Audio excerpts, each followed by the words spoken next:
I want to start with a truth we all know deep down. Not everyone who walks into our lives comes with good intentions. Some people, whether out of their own wounds, insecurities, or just a need for power, will do everything they can to chip away at your confidence, your relationships, and your ability to trust yourself. So how do you know when someone in your life is working against you instead of for you? How do you recognize the person who doesn't just want to hurt you in the heat of the moment, but wants to dismantle you piece by piece? I want you to imagine standing in a room with the lights off. It's pitch black. You can't see the furniture, the doorway, or what's in front of you. You move slowly, cautiously, arms stretched out to feel your way forward, hoping you don't run into something sharp, something that might hurt you. Now, imagine someone standing in that same room, but with night vision goggles on. They see everything, every obstacle, every hazard, every weakness. And if their intention isn't to guide you safely, but to watch you struggle, to make sure you trip, to use your blindness against you, then they have the advantage. This is what it feels like when you're unaware of the people in your life who don't have your best interests at heart. Awareness is the difference between being at their mercy and taking back your power. When you become aware, you start noticing patterns. You recognize when someone's words don't match their actions. You feel the tension in conversations where they try to plant doubt in your mind. You catch the subtle ways they try to control you, not through force, but through suggestion, through guilt, through manipulation disguised as care. And here's the most powerful thing about awareness. Once you see something clearly, you can't unsee it. Think about the times in your life when you ignored that gut feeling. Maybe you told yourself, they didn't mean it like that. I'm just overthinking. I should give them another chance. And then months, maybe even years later, you look back and realize the signs were there all along. That gut feeling was right. That quiet voice inside you was trying to warn you. The problem isn't that we can't see red flags. It's that we're often taught to second guess them.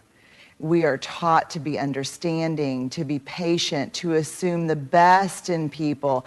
And while those are beautiful qualities, they can also make us vulnerable to people who don't deserve that level of grace. Awareness is learning to trust yourself again. It's paying attention to how people make you feel, not just in the good moments, but in the quiet ones, in the moments where you leave a conversation feeling uneasy, questioning yourself, shrinking just a little bit more than before. The moment you become aware is the moment they lose their grip on you, because people who want to control, manipulate, and destroy you thrive in the shadows. They thrive in your self-doubt. But the second you turn the lights on, the second you say, I see what's happening here, everything changes, because now you have a choice. You can step away, you can set boundaries, you can stop giving them access to your mind, your emotions, your energy, and that right there is where your power begins. Emotional manipulation is one of the most dangerous tactics used by people who seek to control and dismantle you, not because it's loud or obvious, but because it's quiet, subtle, and designed to make you question reality itself. It doesn't show up in the form of a direct attack. It creeps in like a slow poison, one drop at a time, until you're no longer sure if you're standing on solid ground or sinking into emotional quicksand. So how does it work? How do manipulators gain control without ever having to raise their voice or make a direct demand? They twist your emotions against you. At first, they might come across as deeply caring. They listen intently. They remember small details. They offer comfort when you're down. But over time, that attentiveness is used as a weapon. They know your fears, your insecurities, and your emotional triggers, and they begin to use them against you. Maybe they criticize you, but wrap it in false concern. I just worry that you're too sensitive. You need to toughen up. Maybe they invalidate your feelings by making you doubt yourself. That never happened the way you remember it. You're exaggerating. Maybe they turn your love and kindness into a burden. If you really cared about me, you wouldn't question me. Little by little, they shape the way you see yourself. They make you feel like you're the problem, like you're overreacting, misunderstanding, or just being difficult. 2, they create a cycle of highs and lows. One of the most dangerous aspects of emotional manipulation is the cycle of reward and punishment. One moment they're warm, affectionate, and deeply understanding. The next they're cold, dismissive, or angry. But they won't tell you why. You're left scrambling, trying to figure out what you did wrong, trying to get back to the version of them that was kind, loving, and supportive. And when they finally do give you a glimpse of that warmth again, it feels like a relief. You tell yourself, see, they do care about me. But that moment never lasts. And the cycle repeats. This isn't love, this isn't friendship, this isn't support, this is control. And the worst part, it's intentional. They keep you emotionally off balance so that you never feel secure. Because when you don't feel secure, you're more likely to stay, to try harder, to prove your worth. 3, they make you feel guilty for having boundaries. Emotional manipulators hate boundaries because boundaries are the one thing that keeps them from having full access to your mind and emotions. So the moment you try to establish one, whether it's saying no, asking for space, or standing up for yourself, they flip the script. Wow, after everything I've done for you, this is how you treat me? I guess I'm the bad guy now, right? You've really changed. You never used to be like this.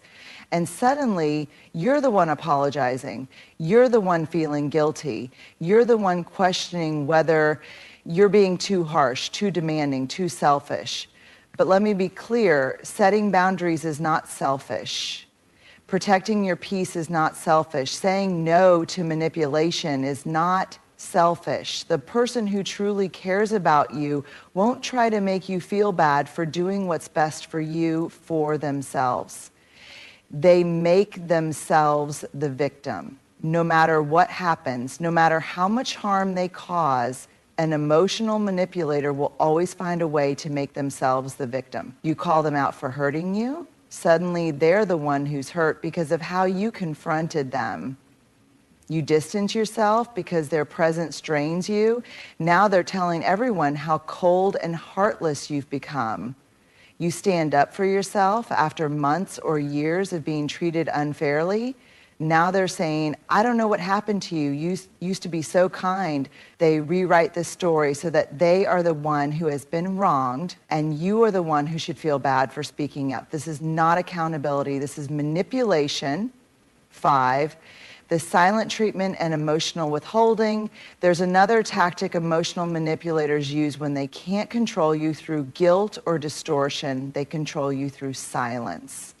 They withhold affection, they ignore your messages, they act like you don't exist until you're desperate to make things right.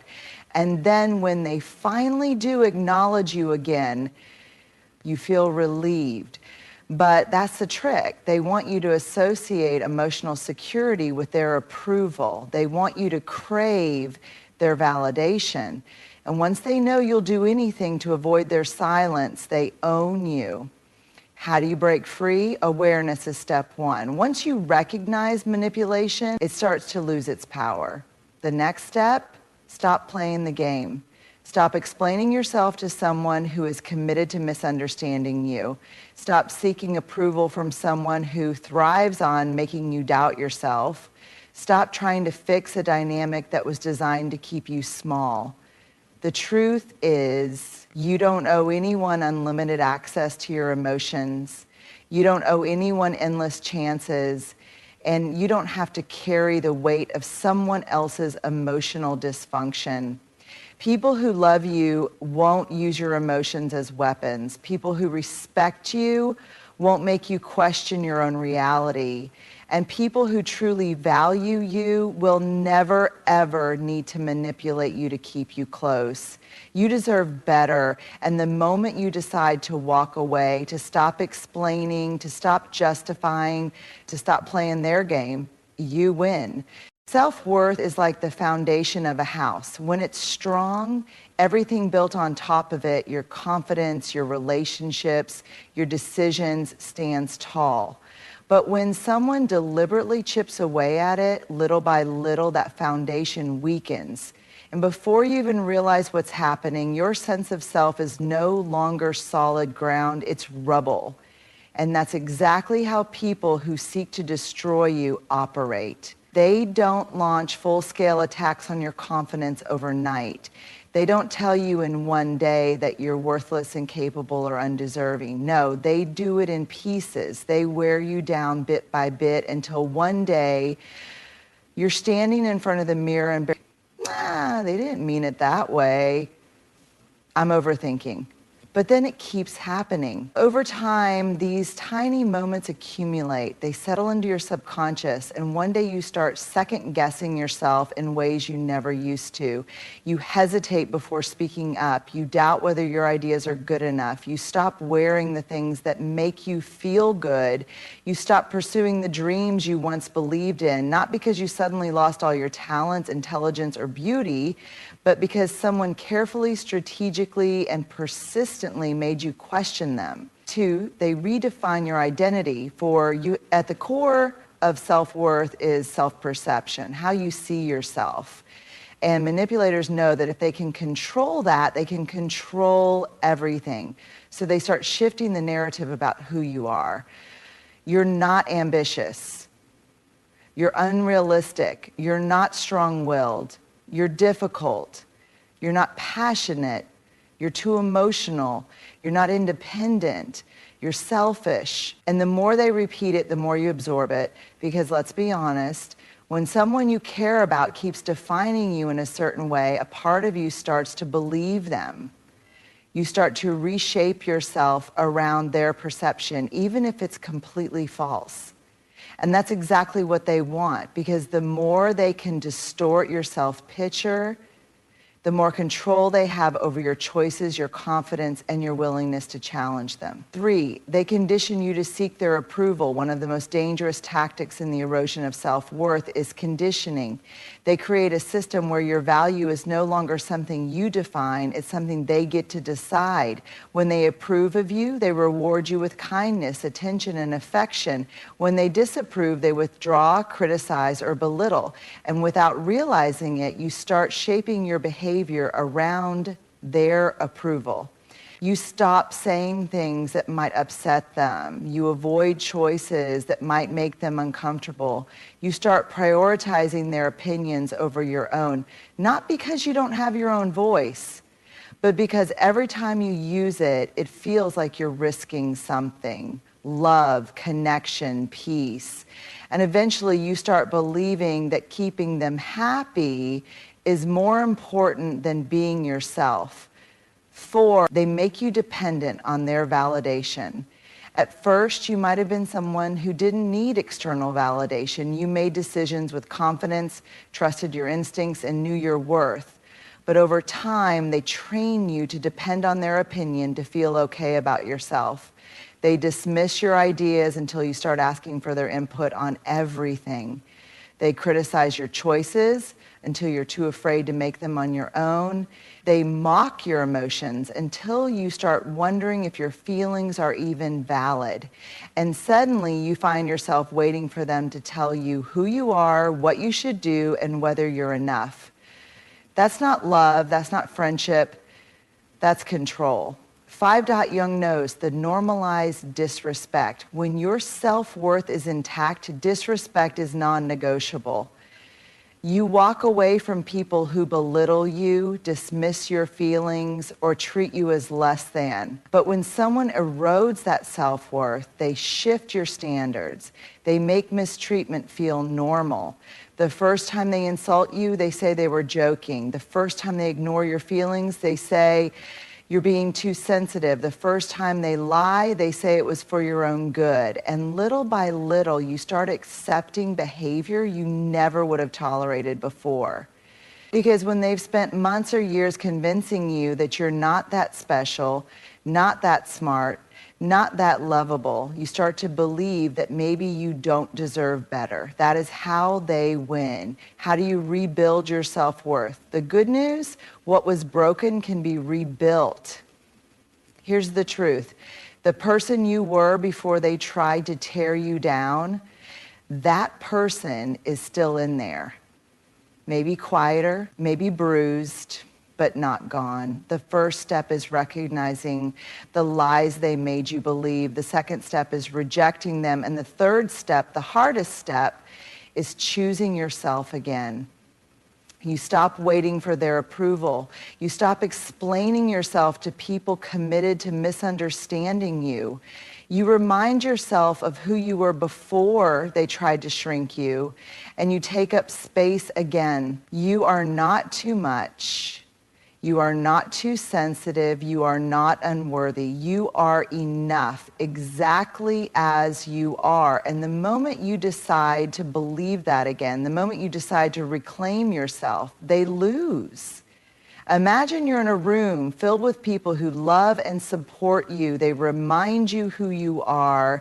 They validate your feelings. They hold you accountable when necessary, but they never try to break you. They lift you up when you're struggling and when you're doubting yourself. They remind you of your strength. Now, imagine someone slowly leading you away from that room. At first, it's subtle. They convince you to spend less time with certain people, to avoid certain conversations, to rethink your relationships. Maybe they make you feel guilty for wanting to be around others, or they plant seeds of doubt about the people you trust most. And before you know it, you turn around and realize you're standing in an empty room, completely alone. This is how isolation works. This is how they trap you. Because here's the truth. Someone who wants to control you cannot afford for you to have a strong support system. They cannot risk you having people in your life who remind you of your worth, who see through their manipulation, who might encourage you to leave. So they take your relationships, your friendships, your family ties, your community, and they break them down piece by piece. And they do it so slowly, so carefully, that by the time you notice, the damage is already done. One, they sow doubt about your closest relationships. The first step in isolating you isn't physically pulling you away from people, it's making you question them. Have you ever noticed how jealous your best friend is of you? Your family never really supports you. I don't think they actually want what's best for you. I just get a weird vibe from them. I don't think they like me. And that's a red flag. At first, they disguise it as concern. They pretend they're just looking out for you, that they're only pointing things out because they care. And you might even start to wonder, are they right? Have I been blind to these things? But the truth is, this isn't about protecting you. This is about planting doubt. Because the more you question the people in your life, the easier it is for them to create distance between you. Two, they make themselves your only safe space. Once they've made you suspicious of the people who actually care about you, they position themselves as the only person who truly understands you. I'm the only one who really knows you. No one else sees how amazing you are like I do. I just want to protect you from people who don't appreciate you. And at first it feels good. Who doesn't want to be with someone who makes them feel special, valued, irreplaceable? But what's actually happening is that they are cutting you off from everyone else. They're ensuring that your emotional security is dependent on them and them alone. And once they know they're the only voice in your life, they can start reshaping your reality. Three, that they create conflict between you and others. If convincing you to doubt your relationships isn't enough, they'll start creating actual fights and misunderstandings. Maybe they tell you that someone talked badly about you behind your back. Maybe they twist your words when talking to someone else, creating drama that never needed to exist. Maybe they directly interfere, sending messages, stirring up tension, making sure that you feel like you're constantly at odds with the people you once trusted. And eventually you get tired of the drama, tired of the tension, tired of the confusion. So to make things easier, you withdraw. You pull back from friendships, from family, from social spaces. You convince yourself that life is simpler this way. But what you don't realize is that this was their goal all along. 4, they make you dependent on them for emotional support. Once they've successfully cut you off from the people who genuinely care about you, they become your only source of emotional validation. Now, when you're struggling, you have no one else to turn to but them. Now, when you're feeling insecure, they are the only person who can reassure you. Now, when you're questioning yourself, they are the only one giving you answers. And here's the dangerous part, because they are now your only emotional lifeline, you start doing everything in your power to keep them happy. You start bending over backward to avoid upsetting them, because losing them would mean losing the only connection you have left. And that's how they gain total control. 5, they make you afraid to reach out for help, even if you realize what's happening. Even if deep down you know you need to reconnect with the people who love you, they make you afraid to do so.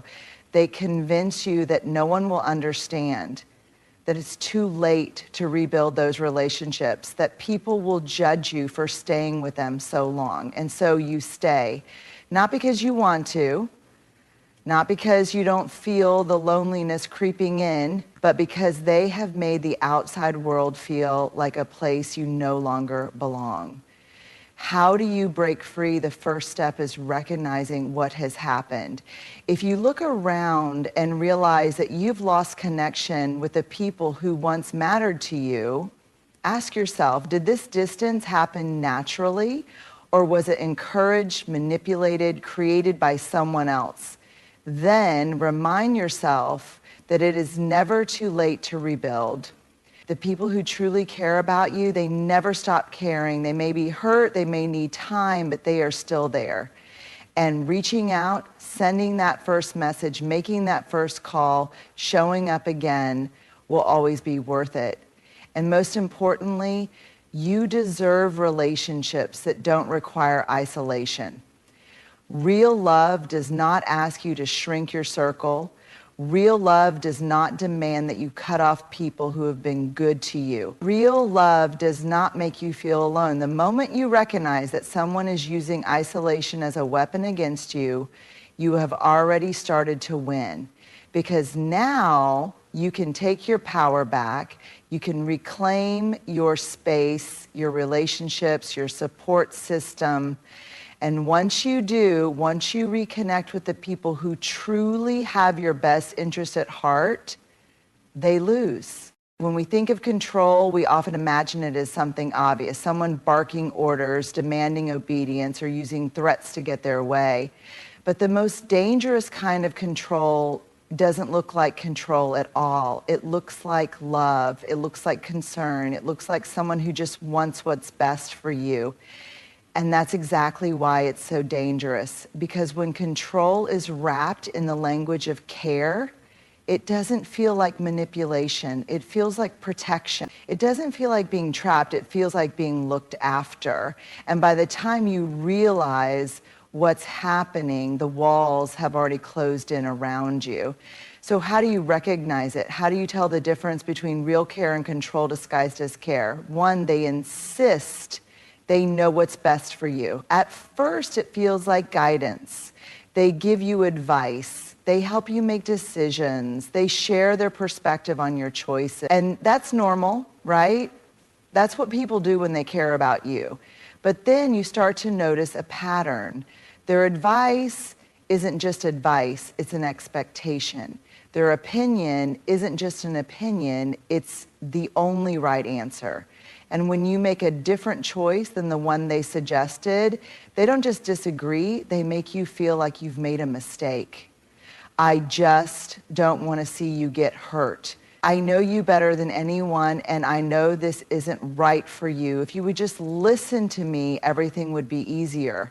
What starts as guidance slowly turns into control, and before you know it, you're not making decisions for yourself anymore. You're just following their instructions, believing that they must know better than you do.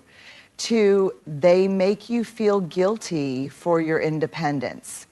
Maybe they admired your strength, your ambition, your ability to take care of yourself. But as time goes on, they start to make you feel bad for doing things on your own. Why do you always have to be so independent? I just wish you needed me more. You don't have to do everything by yourself, you know? And suddenly what was once a strength is now framed as a problem. Suddenly, making decisions without their input feels wrong. Suddenly, being into a job is right for you. I'd rather you do something safer. I don't think those friends are good for you. You should spend more time with me instead. I don't think you should wear that.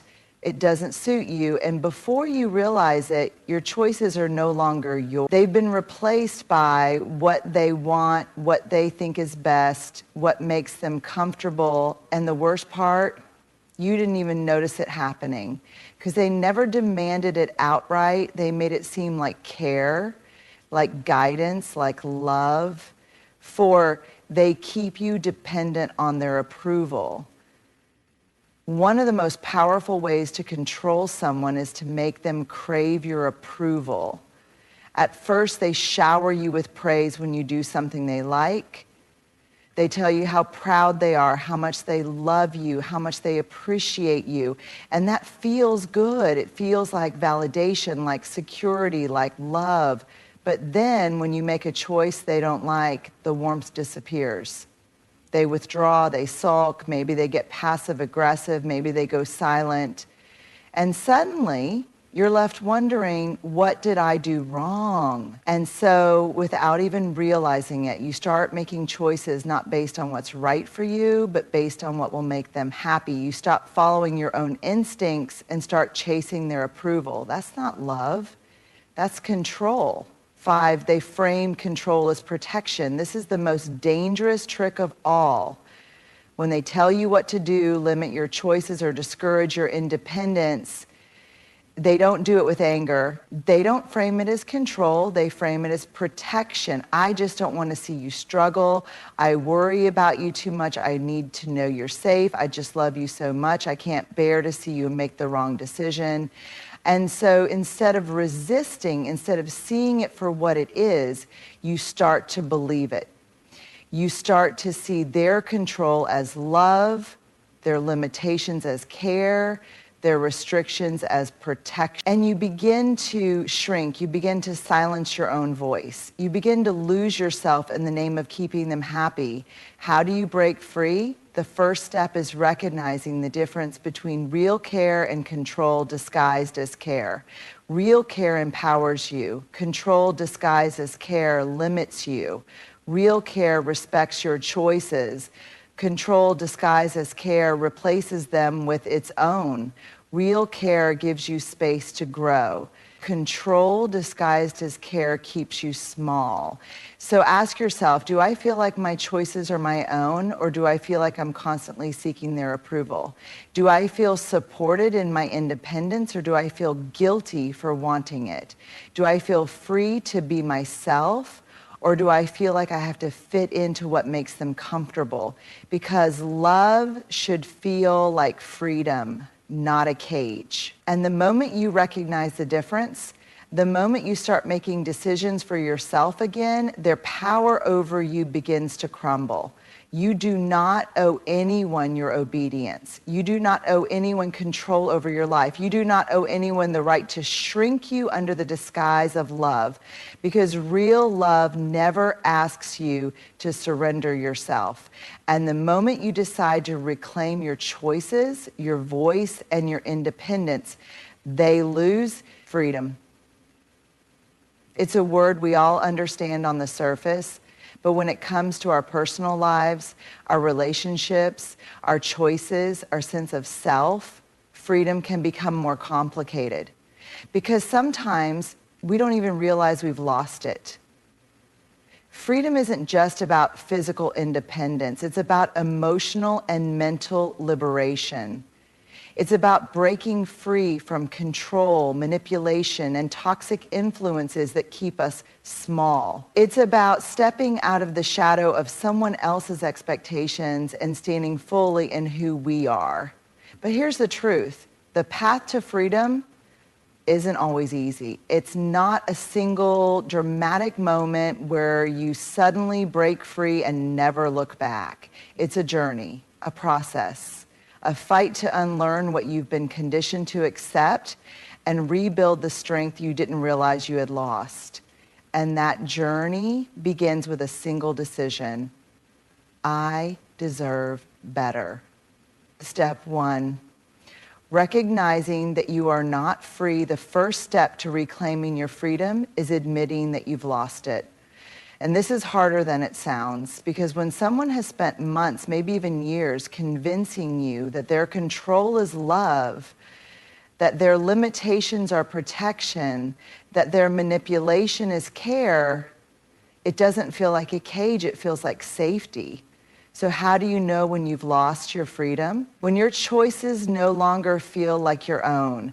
When you hesitate before speaking, afraid of how they'll react. When you feel guilty for wanting something that they don't approve of.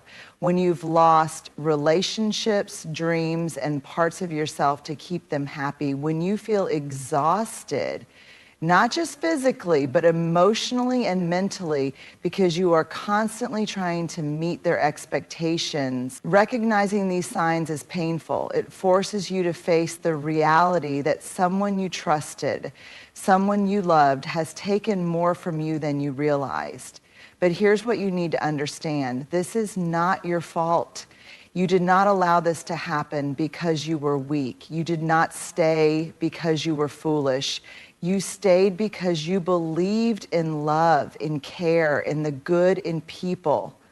But now it's time to believe in yourself. Step 2, reclaiming your voice. Once you recognize that you've been controlled, the next step is learning how to speak again. Because one of the first things that control and manipulation take from you is your voice. They make you question yourself. They make you afraid to express your thoughts, your needs, your desires. They make you doubt your own reality. So now you have to take your voice back. And it starts with small steps.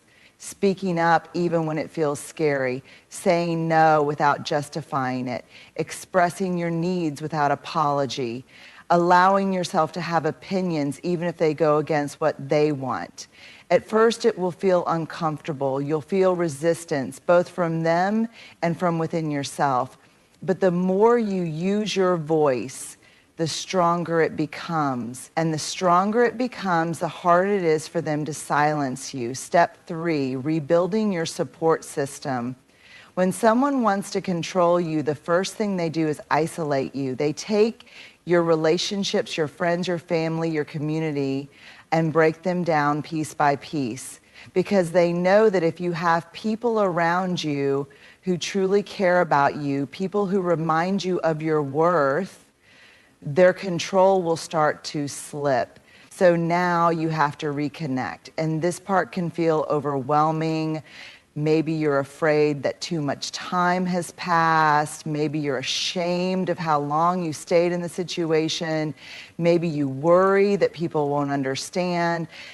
But here's the truth. The people who love you have never stopped loving you. Yes, there may be some hurt feelings. Yes, there may be some relationships that need to be repaired. But if they truly care about you, they will be there. And when you start surrounding yourself with people who see you, who validate you, who remind you who you are, the grip of manipulation begins to loosen. Because now you're no longer fighting alone. Step 4, learning to trust yourself again.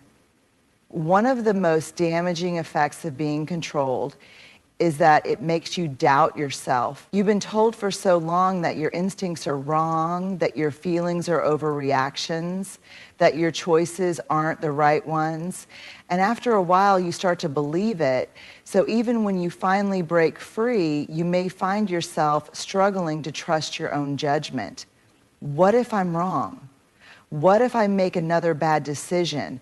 What if I end up in the same situation again? These fears are valid, but they are also lies. Lies that were planted in your mind by someone who wanted to keep you doubting yourself. The truth is, you are capable, you are strong, you are wiser now than you were before, and the only way to rebuild that trust in yourself is to start making choices again, without fear, without guilt, without apology.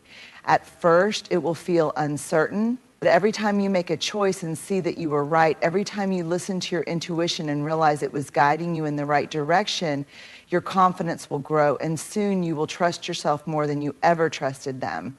Step 5, creating a life that belongs to you.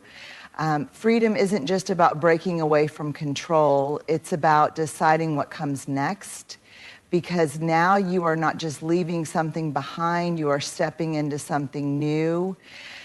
A life that you couldn't live without them. But the moment you take your power back, the moment you say, no more, I deserve better, I choose myself, they lose.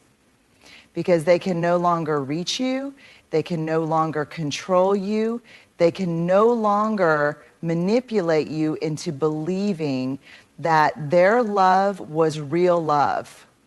And when you finally step into your own power, when you choose freedom over fear, when you reclaim everything they tried to take from you, you win. And this time, the life you build is yours and yours alone. Freedom is not something someone gives you, it's something you reclaim for yourself. It is a decision, a journey, and a promise to yourself that you will no longer live in someone else's shadow. That you will no longer shrink to make someone else comfortable. That you will no longer mistake control for care. The truth is, breaking free is not just about walking away from manipulation and control. It's about rediscovering yourself. It's about unlearning the doubts and fears that were planted in your mind. It's about realizing that your voice matters, that your choices are valid, and that you are worthy of a life that is truly your own. Yes, the path to freedom is difficult. It requires courage to face the truth, strength to stand up for yourself, and resilience to rebuild what was lost. But the moment you decide that you deserve better, the moment you stop seeking permission to be yourself, the moment you choose to live on your own terms, that is the moment you win. Because real love does not silence you. Real love does not trap you. Real love does not demand that you shrink yourself to fit into someone else's version of who you should be. Real love, whether from others or from within, sets you free. So today, right now, choose yourself. Choose your voice, choose your future, and step boldly into the life that has always been waiting for you. The life where you are no longer controlled, no longer manipulated, no longer afraid.